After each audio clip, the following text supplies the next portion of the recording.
Bonjour, c'est Claire-Lise. Voilà, nous sommes sur la première audio de complément de descendre dans les profondeurs de cette énergie du mois de novembre en lien avec cet enseignement amérindien, les 13 mers originelles, un enseignement que nous suivons depuis janvier grâce à un livre qui nous met en lien chaque mois de l'année avec un conte amérindien et une énergie particulière. En ce mois de novembre, nous avons donc étudié le conte de la grande femme qui marche. Et sur ce podcast, nous avons eu donc le conte lu. Nous avons aussi étudié la couleur blanche et la fréquence de la lumière blanche qui va avec ce conte. Et nous avons eu donc 2 audios qui ont étudié l'énergie de novembre aussi en lien avec ce conte. Nous avons eu une 3e audio qui a parlé des blessures liées à cette énergie et un 4e audio qui a parlé de l'ombre que l'on peut observer face à cette énergie. Maintenant, nous allons avoir à peu près une 8aine d'audios qui vont nous amener dans les profondeurs de cette énergie de la grande femme qui marche en lien avec ce conte et cet enseignement amérindien jusqu'à la pleine lune. Et après la pleine lune, nous allons faire une pause de 15 jours d'intégration avant de nous tourner vers la porte de décembre, la porte du nord. Alors, cette première audio, qui est la première audio d'approfondissement, va travailler sur le thème du changement de structure.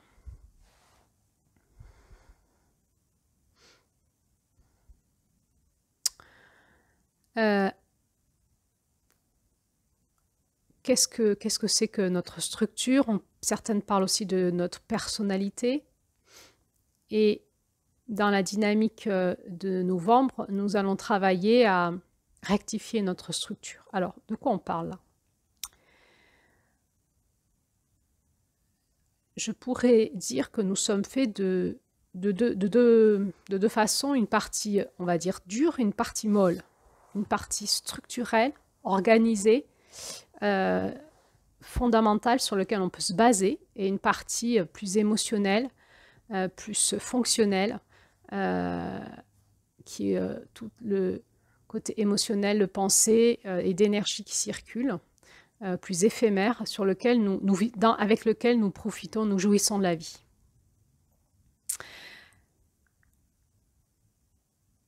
Ces 2 parties-là de nous se sont construites depuis notre conception. Nous sommes construits, nous avons été construits. Et parfois, notre partie structurelle, organisée, fondamentale, s'est construite d'une façon qui n'est peut-être pas tout à fait harmonieuse avec la fonctionnalité de notre âme, de notre caractère d'âme, de nos profondeurs, de notre personnalité profonde.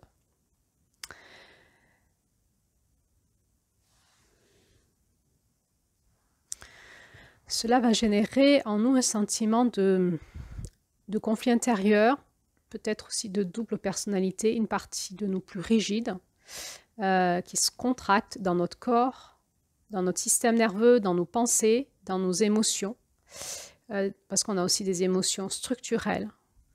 Et une autre partie de nous qui voudrait être libre, qui aurait l'élan, le dynamisme, l'envie d'autre chose et qui ne peut pas s'exprimer librement dans notre être parce qu'il y a une structure trop rigide.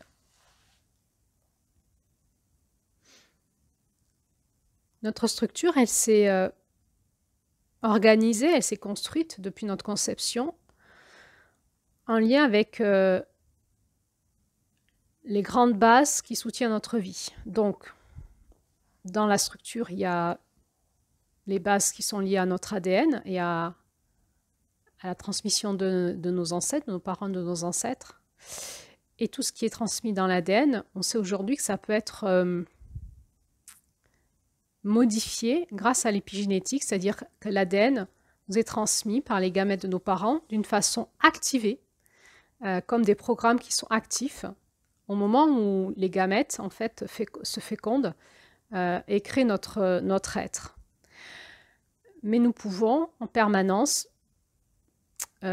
éteindre ces programmes et rallumer d'autres programmes qui sont dans notre ADN et qui correspondraient plus à au potentiel de notre âme.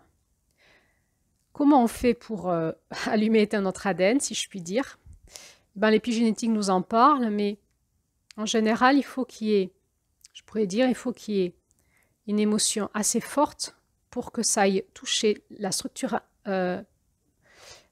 profonde de notre ADN et que ça aille remanier du potentiel. Donc, soit c'est vraiment des circonstances de vie qui font que ça va nous mettre en état de crise et on va aller chercher en nous, dans nos profondeurs, nos ressources internes.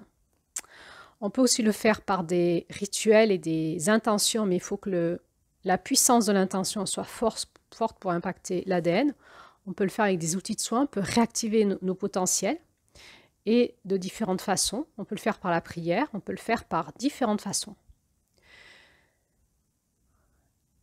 On va aussi le faire par l'expérience, c'est-à-dire que notre ADN va inscrire dans l'acquis, la partie acquis, qui est transcriptible de notre ADN, nos expériences, et donc notre sagesse intérieure.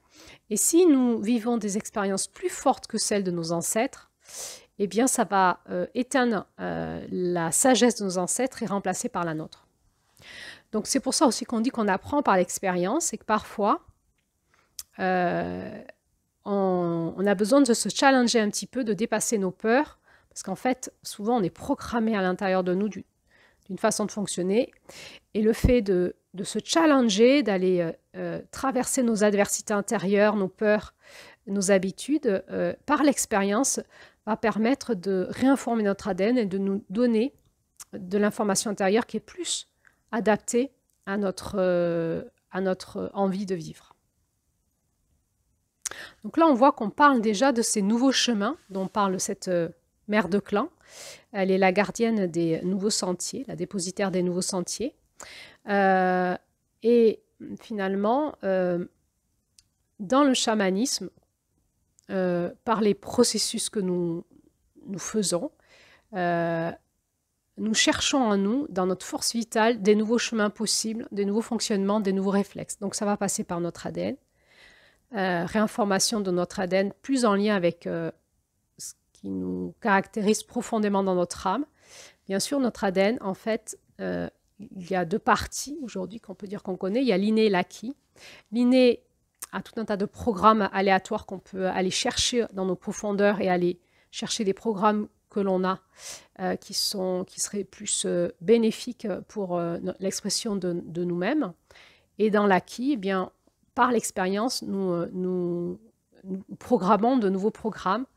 Et tout ça fait que par un savant équilibre entre l'inné et l'acquis, nous allons toujours chercher en nous, dans nos profondeurs, des programmes qui correspondent à ce que nous voudrions être dans l'expression de nous-mêmes. Là, on est vraiment dans nos profondeurs les plus profondes, c'est-à-dire qu'on va aller chercher l'intelligence en nous, de l'enracinement, de quelque chose qui va chercher loin en nous, dans notre puissance intérieure profonde. Et ça, c'est parce que petit à petit, par la conscience, on apprend à se rebrancher à ces espaces-là qui sont intracellulaires, qui sont dans le noyau de la cellule, que nous allons avoir accès à l'activation de notre ADN. Donc, c'est vraiment comment on fait pour retrouver une connexion intracellulaire à l'intérieur du noyau, au niveau de l'ADN. C'est toute cette reconnexion que nous avons besoin de faire pour avoir accès à ces espaces-là. Ensuite, donc, le bébé, il est conçu par ses gamètes. Ensuite, ça va donner une cellule primitive. Et ensuite, ça va donner un embryon. Et ensuite, ça va donner un fœtus après un bébé. Puis ensuite, un petit enfant qui va grandir, avoir plusieurs étapes de vie. Puis ensuite, un jeune adulte qui va grandir, avoir plusieurs étapes de vie. Puis ça donne nous aujourd'hui. Comment on s'est structuré? Eh bien, il y a toute une intelligence qui s'est mise en route dans notre mémoire cellulaire. C'est-à-dire que les cellules, à l'intérieur des cellules, au niveau vibratoire, il y a de l'information qui est là au niveau vibratoire, qui va se convertir en énergie, et à l'intérieur des cellules, eh bien, on a ce qu'on appelle la mémoire cellulaire, c'est-à-dire qu'on a toute une programmation de notre expérience de vie qui est là. Et donc, on a à la fois de la force et des faiblesses. Et puis, ça va se convertir en circulation énergétique dans nos corps énergétiques. Et on voit ça dans la médecine chinoise, par exemple, l'intelligence de l'acupuncture, des méridiens et de tous les liens avec nos émotions, nos énergies dans nos corps énergétiques, l'engrammage, la circulation, les blocages. Et puis, ça va se convertir en énergie organique. Et donc, on va voir des organes plus ou moins bloqués, plus ou moins puissants. Et au niveau de chaque organe, nous avons donc des stases énergétiques. Dessous, on va retrouver vibratoire. Dedans, on va trouver aussi, au niveau de l'ADN, de l'information qui est en lien avec notre vécu. Et puis, tout ça, ça va structurer notre système nerveux, nos réflexes, archaïques chez l'enfant, puis après, chez l'adulte acquis. Les réflexes vont beaucoup, beaucoup plus vite que la pensée rationnelle. Et donc, nous n'avons pas la main rationnellement sur nos réflexes. D'abord, nous avons les réflexes et ensuite, bien plus tard, nous nous apercevons de ce que nous venons de faire. Donc, comment on fait pour déprogrammer des réflexes? En tout cas, ce n'est pas par la volonté. Et puis, le système nerveux est aussi en lien avec le système hormonal. Et donc, il y a toute une intelligence corporelle, intracellulaire, énergétique, nerveuse et hormonale, et donc biochimique, qui fait notre structure et qui fait qu'en fait, on est constitué comme ça, en lien avec à la fois la puissance de vie qu'on a, mais aussi en lien avec nos vulnérabilités liées à nos blessures psycho-émotionnelles, relationnelles, mais liées aussi à nos grands traumatismes. Et donc, on va avoir une structure qui a une forme de personnalité, de caractère, sur lequel on a difficilement la main, par notre propre volonté. Notre structure, elle s'est créée au pire en état de choc, c'est-à-dire si nous avons eu une enfance depuis la conception très traumatique, que ce soit déjà notre conception, puis pendant notre gestation, puis pendant notre naissance, puis pendant notre enfance jusqu'à aujourd'hui, on voit certaines personnes qui ont eu comme ça des traumatismes répétés. Et donc, on a une structure créée en état de choc, c'est-à-dire qu'elle va avoir comme des grands trous, comme une structure avec des grands trous. Les grands trous étant les états de choc. Et ça va générer des clivages neurologiques, énergétiques, des blocages, des cuirasses cellulaires, et donc une façon de fonctionner qui est souvent en effondrement, en sidération, avec des personnes qui, suivant certaines situations, quand ça rappelle l'état de choc, il y a comme un effondrement de structure, la personne elle n'est plus là.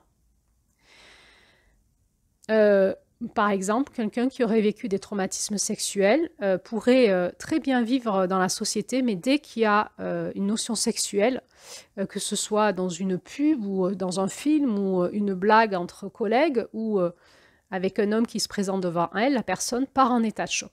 Voilà, donc notre structure, elle ne fonctionne pas de la même façon suivant les situations. Voilà, donc c'est la façon dont elle réagit à certaines circonstances de vie.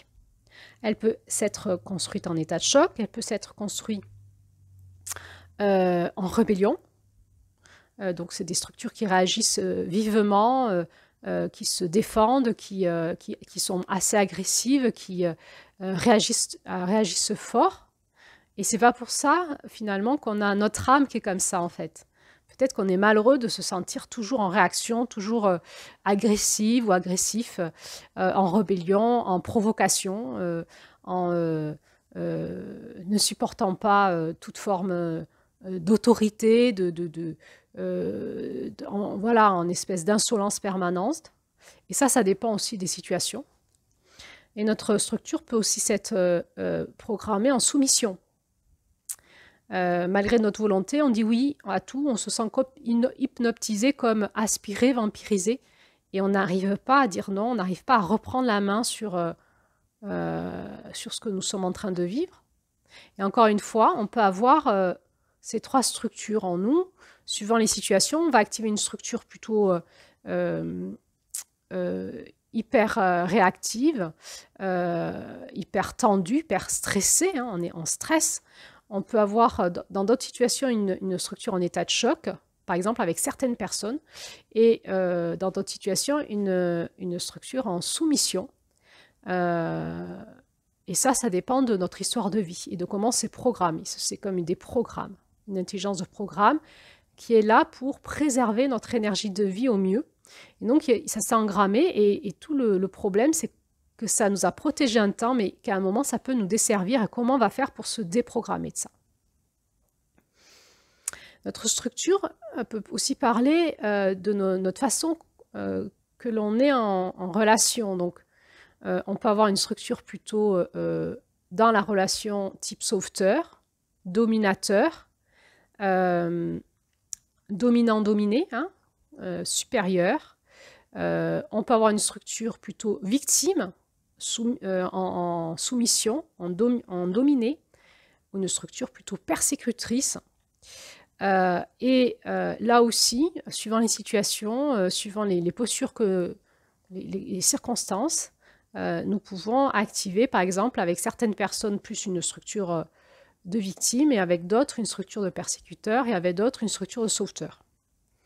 C'est comme cela que l'on observe chez des personnes que l'on découvre plusieurs personnalités.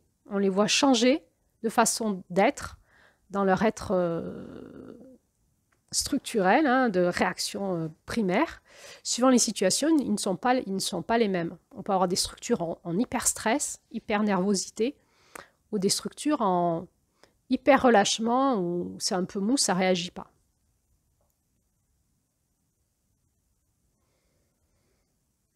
Et on a aussi une structure d'âme, c'est-à-dire une structure émotionnelle. C'est-à-dire que c'est la même chose, notre âme, elle s'est construite. Notre âme, c'est une partie de nous qui s'est construite, qui a eu des étapes de construction. Et suivant ses blessures et ses états de choc, elle va avoir des réactivités émotionnelles sous les mêmes aspects que je viens de nommer là.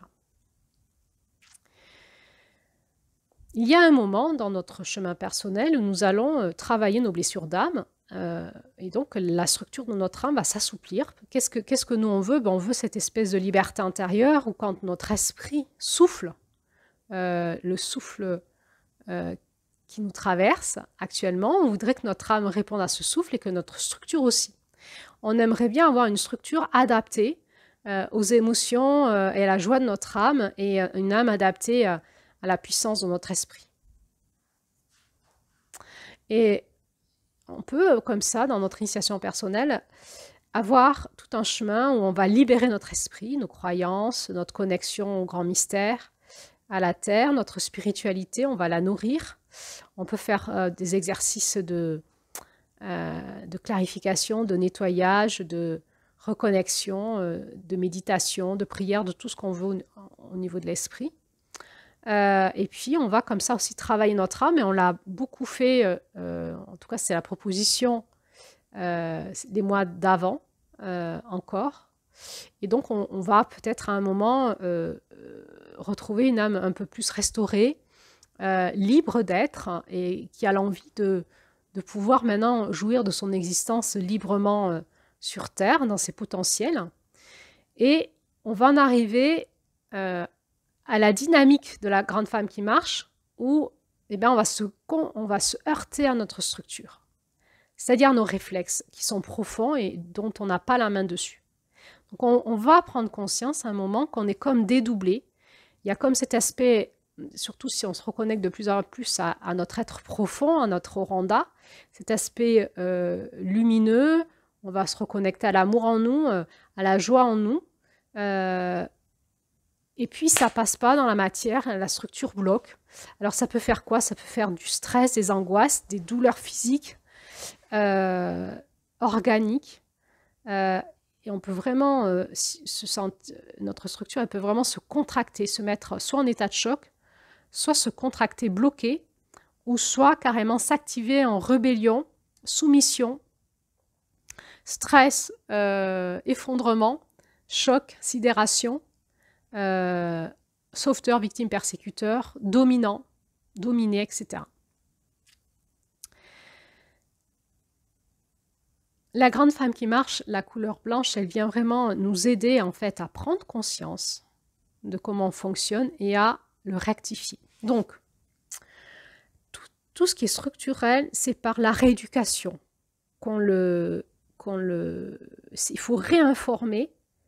Il faut réinformer notre ADN, j'ai envie de dire, notre mémoire cellulaire, notre système nerveux, notre système énergétique et notre système hormonal. Donc, comment on fait pour pouvoir informer? La première chose, il y a toute cette période de nettoyage. Nettoyer quoi? Nos émotions, notre mémoire cellulaire, nos corps énergétiques, nos pensées, jusqu'à quand on observe nos programmes. C'est les façons dont on répète. Dans telle situation, je répète toujours la même façon de réagir. Voilà. Donc, il va y avoir toute une mise en conscience de quel type de pensée, parce que la structure, elle est aussi après, une fois qu'il y a eu tout ce système nerveux qui s'est développé, l'enfant naît, tout ça. Et ensuite, il va développer sa structure psychique. C'est toute une façon de fonctionner des pensées qui est très inconscient, qui va beaucoup plus vite. Ce sont en fait, on n'a pas conscience de 7/8 de nos pensées quand même. On n'a conscience que de 1/8 de nos pensées. Donc, il y a 7/8 de nos pensées qui vont très vite dans notre inconscient, dont on n'a pas conscience et qui font notre structure psychique, la façon dont s'organisent nos pensées. Et donc, on peut faire tout un tas d'exercices de mise en conscience de tout ce qu'on se dit et de tirer comme une pelote de laine toutes nos pensées pour les mettre à la poubelle et pour permettre à notre âme de restructurer notre pensée. Donc, la première phase, c'est nettoyer avec des exercices, de la méditation, des exercices qui peuvent être psychologiques, qui peuvent être énergétiques. Hein. On peut faire de l'acupuncture, on peut faire des soins énergétiques, émotionnels, en nettoyant la mémoire cellulaire. Ça peut donner des périodes où on peut vomir,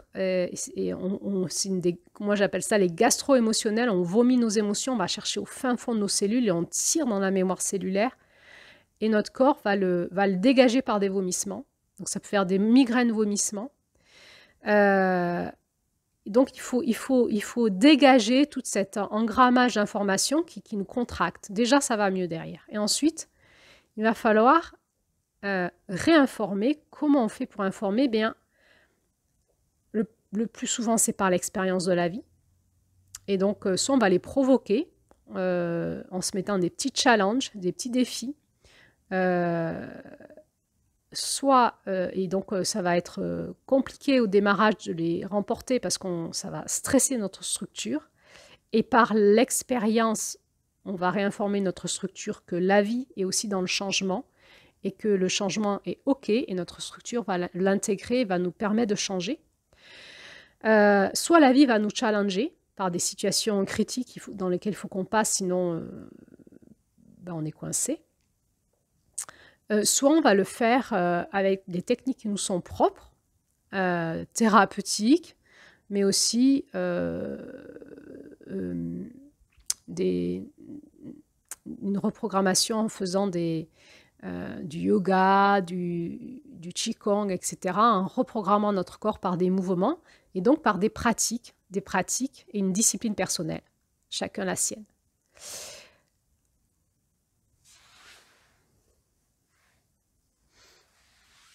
Dans le chamanisme, on a une façon un peu radicale de faire ça.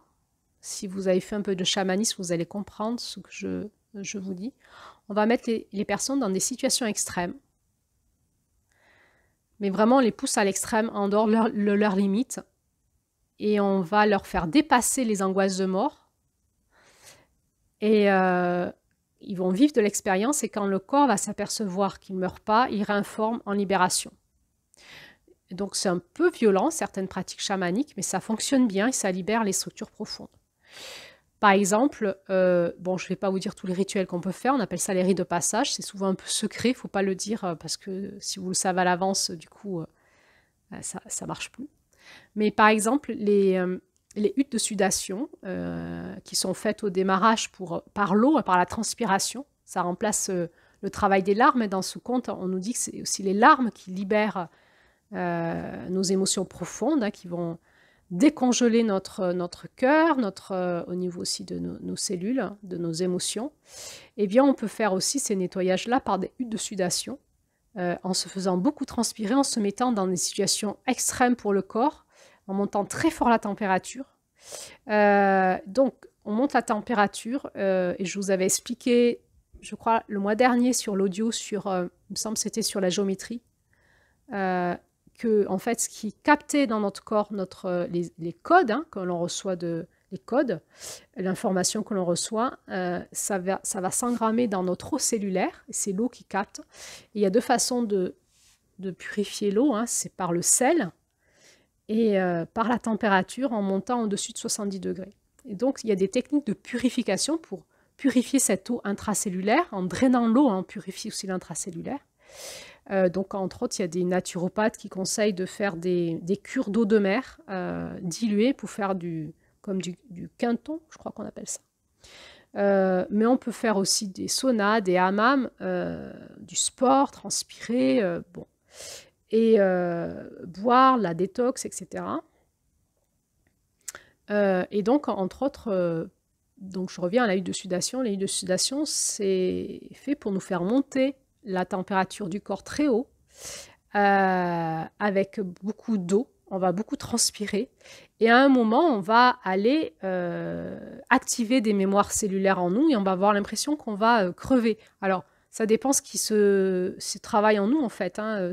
Ça va activer des choses en lien avec ce qui se travaille en nous actuellement.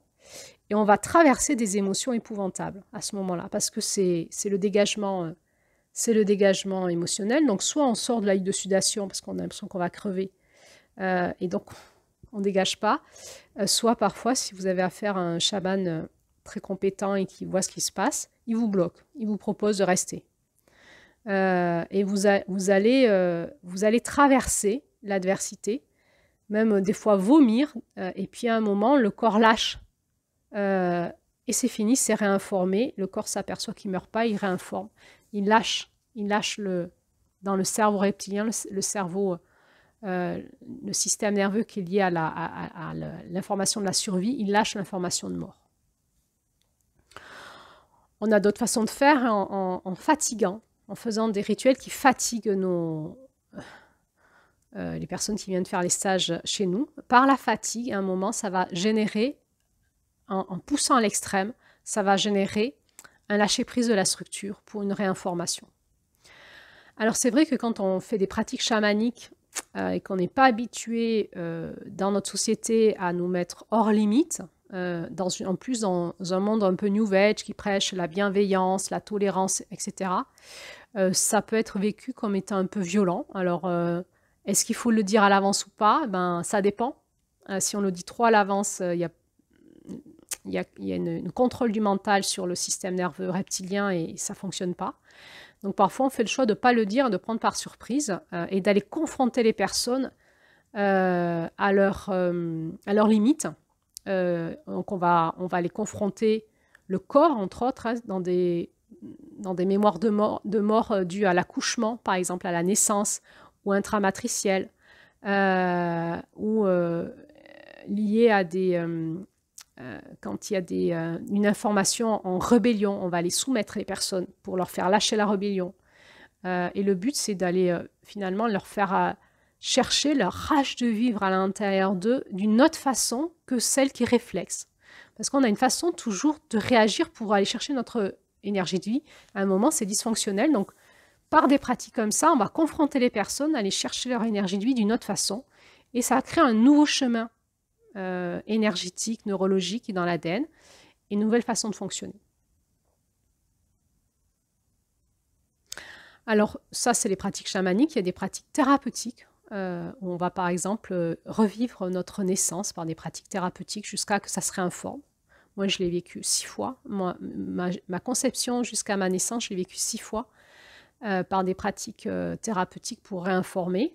Ça marche. Et plus, j'ai vécu aussi 100 huttes de sudation en chamanisme. ça marche. C'est-à-dire que je n'ai plus de mémoire intramatricielle d'état de choc dans mon système nerveux profond et donc dans mon ADN, alors que j'étais construite en état de choc depuis ma conception jusqu'à ma naissance. Voilà, donc à un moment, il faut y aller. Puis, il ne faut pas avoir peur d'aller travailler le corps. On appelle ça aussi les techniques somatiques, hein, psychocorporelles.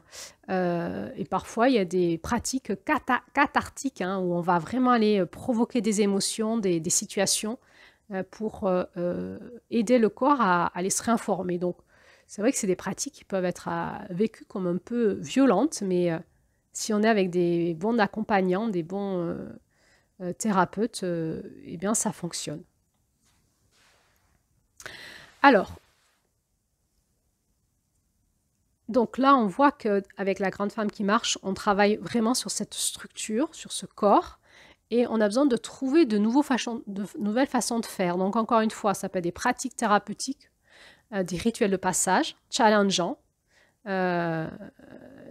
comme voilà, rester 3 nuits tout seul dans une forêt, tout seul, voilà, qu'est-ce qui se passe, comment on va aller chercher notre puissance intérieure. Ça peut être aussi,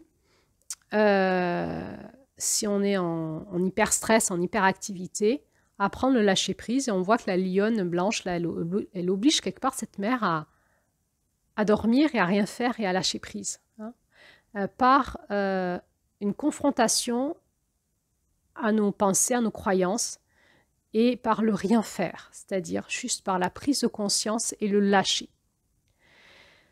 Alors, pourquoi nous, on veut libérer notre structure aujourd'hui? C'est parce qu'on n'a plus besoin de fonctionner comme cela et que ça nous embête et qu'on aimerait fonctionner plus en harmonie avec notre être profond, notre lumière intérieure, notre grandeur d'âme, l'amour qui vibre en nous, notre douceur, notre féminin, et que toute cette structure qui est engrammée, qui est réflexe, qui est là en nous, finalement, elle nous enquiquine et on n'en a plus besoin. En plus, elle ne nous sert plus dans la vie.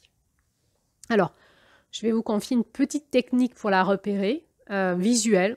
Peut-être ça marchera quand vous êtes dans des périodes de méditation, connecté à votre cœur profond, à votre oranda.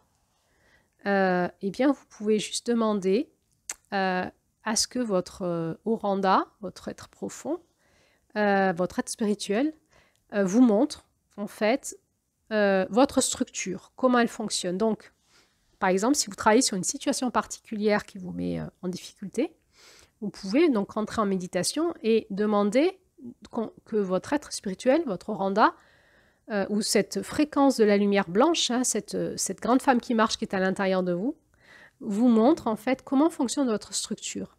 C'est comme si votre âme se mettait en recul et qu'il ne restait plus que votre structure pure. Et là, vous voyez, elle, dans vos réflexes. Et cette structure, vous pouvez juste décider de la lâcher. De la lâcher.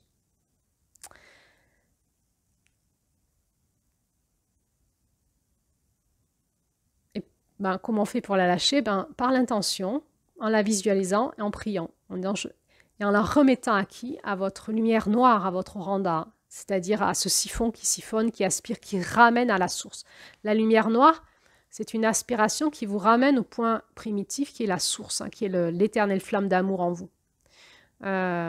Pour que rejaillissent de vous des programmes, une intelligence plus en lien avec qui vous êtes aujourd'hui.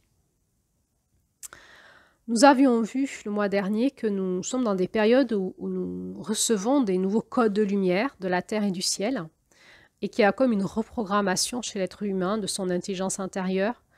Plus nous allons nettoyer notre espace émotionnel et notre structure réflexe et archaïque, plus nous allons donc pouvoir vibrer quelque part comme du cristal, comme une limpidité intérieure, et on va pouvoir laisser se réinformer nos nouveaux codes. Alors, c'est quoi ces nouveaux codes? On avait vu le mois dernier que c'était des codes de lumière qui réinformaient actuellement l'humanité, mais nous avons aussi nos codes à nous, de notre potentielle source, hein, de notre oranda. Notre oranda, elle est porteuse d'informations. Elle va nous réinformer par ces codes de lumière. Et en laissant notre structure jusque dans notre ADN, dans notre oranda, et en se laissant, juste en laissant se laissant activer, en lâchant prise totalement, on va se mettre dans une disposition pour recevoir les nouveaux codes de lumière de notre être profond. Et donc, nous réengrammer dans notre ADN et puis dans toute notre eau cellulaire d'une nouvelle structure qui nous correspond plus, qui est plus en lien avec notre flocon de neige, avec notre programme profond. On peut aussi demander à voir la structure de notre âme, si elle a encore besoin d'être nettoyée, d'être guérie.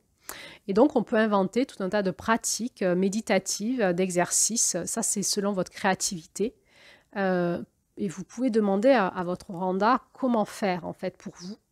On peut utiliser aussi parfois de l'art-thérapie et plein d'autres choses, des rituels, plein d'autres choses qui vont nous permettre de se connecter à notre intériorité profonde et d'aller libérer et lâcher. Lâcher. Nous, ce qu'on veut dans l'intelligence de ce féminin de novembre, c'est lâcher et laisser faire, laisser se réinformer. On ne veut pas réinformer avec une intention de notre mental, de notre esprit. On laisse se réinformer à la source pure qui est bien au-delà de notre conscience. Et donc, on se laisse vraiment, on essaye de se laisser aller à ce féminin profond qui est finalement la structure source de notre être. Et on lâche tout, on lâche tout, on lâche tout, on lâche tout. Et on va prendre soin aussi quand on se voit, quand on voit qu'elle s'active, alors souvent on le voit, c'est trop tard et c'est déjà activé, de ne pas l'alimenter. C'est-à-dire on la lâche, c'est-à-dire on abandonne l'idée déjà même de se plaindre d'avoir une structure. On abandonne l'idée de se plaindre, de se sentir bloqué, de se sentir en victime plaignant, de se sentir en persécuteur. On abandonne l'idée même de réagir à notre structure. C'est-à-dire, on lâche, on lâche, on lâche. Et pour ne pas l'alimenter, eh bien, c'est déjà tout simplement de la contempler avec compassion. Je suis comme ça aujourd'hui. C'est encore comme ça que ça fonctionne en moi. C'est OK. Et trouver en nous cet espace qui nous envoie de la compassion dans notre structure pour l'aider à lâcher, pour qu'elle se décontracte.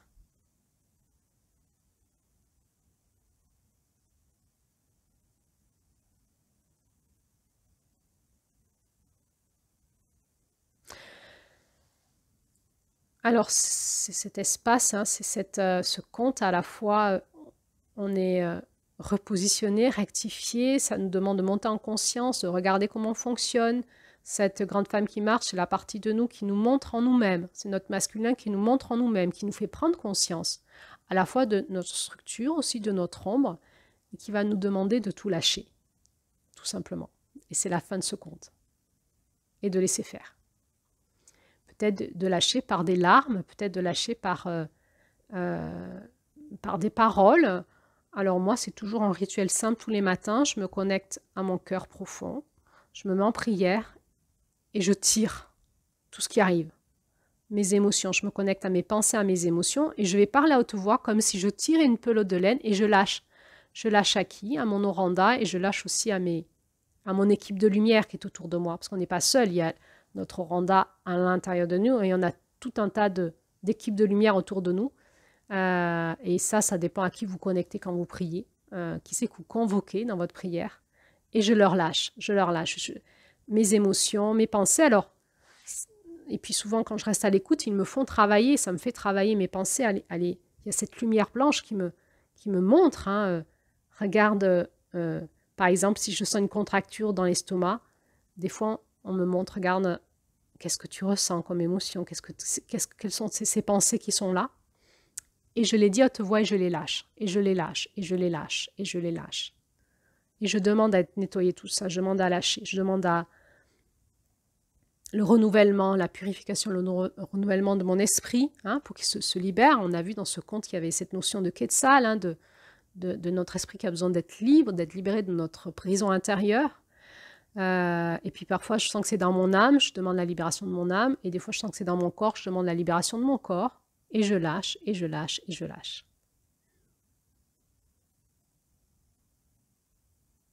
Donc, il y a quand même une partie qui va nous demander de faire.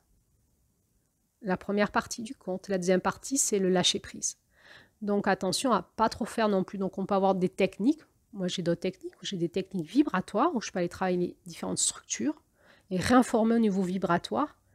Mais attention de ne pas tomber dans un excès de masculin, un excès de faire. Ça ne marche pas. Il faut qu'on arrive aussi au lâcher-prise, c'est-à-dire renoncer à faire à un moment. C'est nous en remettre à plus grand que nous. Mais c'est pas je lâche, on verra bien. C'est vraiment je lâche à plus grand que moi. Comme un sucre qui fond dans l'eau. Je m'abandonne au grand mystère, je m'abandonne à mon oranda, je m'abandonne à la terre, à la vie, à l'amour. Et je fais un acte de foi et de confiance. Et je lâche. Et je n'alimente pas. Dès que je vois que ça revient, je lâche. Voilà. Alors, ce qui va se passer derrière, dans quelques jours, semaines ou mois, ou parfois années, quand notre structure elle est en hyper stress, hyper rigide, des fois, il nous faut du temps. Mais à un moment, on va vivre ce qu'on appelle un effondrement de structure. Ça peut durer quelques heures, quelques minutes, quelques heures, quelques jours, 3 semaines, souvent pas plus. Après, il y a des périodes de notre vie où ça peut durer 1-2 ans. Là, c'est quand vraiment on fait un gros lâchement, un lâchage de structure. C'est souvent les périodes de burn-out ou de maladie. Qu'est-ce qui se passe quand on lâche la structure? On sent un écroulement, on va beaucoup pleurer. Alors là, c'est les émotions qui sortent, on ne sait pas d'où. Hein. On est très fatigué parce que ça ébranle beaucoup. Et surtout, on est perdu dans notre tête, on est perdu dans notre corps, on se sent excessivement vulnérable. On a l'impression qu'on part en dépression, qu'on part en folie. On peut avoir l'impression qu'on devient fou parce qu'on n'a plus de structure, en fait, ni psychologique. On sait plus, les émotions réagissent bizarrement. Et il faut quand même se dire à ce moment-là que c'est un bon signe. On est en train de s'écrouler dans les pas de la lionne blanche. Il faut juste prendre beaucoup soin de nous sécuriser au maximum et laisser faire le processus. On peut s'aider à ce moment-là par des traitements de fleurs de bac ou élixirs minéraux ou d'autres choses dont les naturopathes ont le secret ou les herboristes pour aider notre structure intérieure le temps que ça passe parce que ça peut vraiment faire très peur. On se sent très très mal à ce moment-là.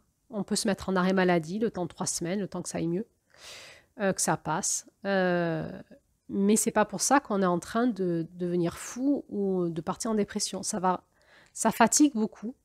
Et il faut, dans ces moments-là, dormir, parce que le système nerveux se réinforme par le sommeil.